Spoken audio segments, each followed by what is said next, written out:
कोंबड्यांना सेफ्टी, कामगारांना धोका, बेडग येथील प्रकार, कारवाई न झाल्यास रिपाईचे धरणे आंदोलन।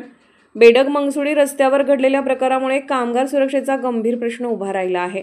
15 व 16 सप्टेंबर रोजी नंदा ग्रुपचा ट्रॅक्टर दिसला, ज्यामध्ये कोंबड्या सुरक्षित पिंजऱ्यात होत्या, परंतु त्याच पिंजऱ्यावर 25 ते 30 कामगारांना कोणतीही सुरक्षा व्यवस्था न ठेवता बसवून नेण्यात आले।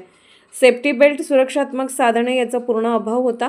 यामुळे कामगारांच्या जीवाला धोका निर्माण झाला असून हा प्रकार कामगारांच्या सुरक्षेशी थेट खेळ असल्याचा आरोप Republican Party of India Ambedkar गटतर्फे करण्यात आला।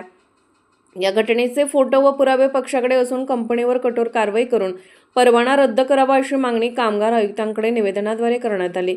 निवेदनाची प्रत जिल्हाधिकारी सांगली व मानवी हक्क आयोग दिल्ली यांनाही पाठवण्यात आली आहे। जर कारवाई झाली नाही तर 23 सप्टेंबर रोजी आयुक्त कार्यालयासमोर धरणे आंदोलन उभारणार असल्याचा इशारा जिल्हाध्यक्ष महादेव होवाळ यांनी दिला आहे। रिपब्लिकन पक्षाने कामगारांच्या सुरक्षिततेचा प्रश्न प्राधान्याने सोडवण्याची मागणी केली आहे।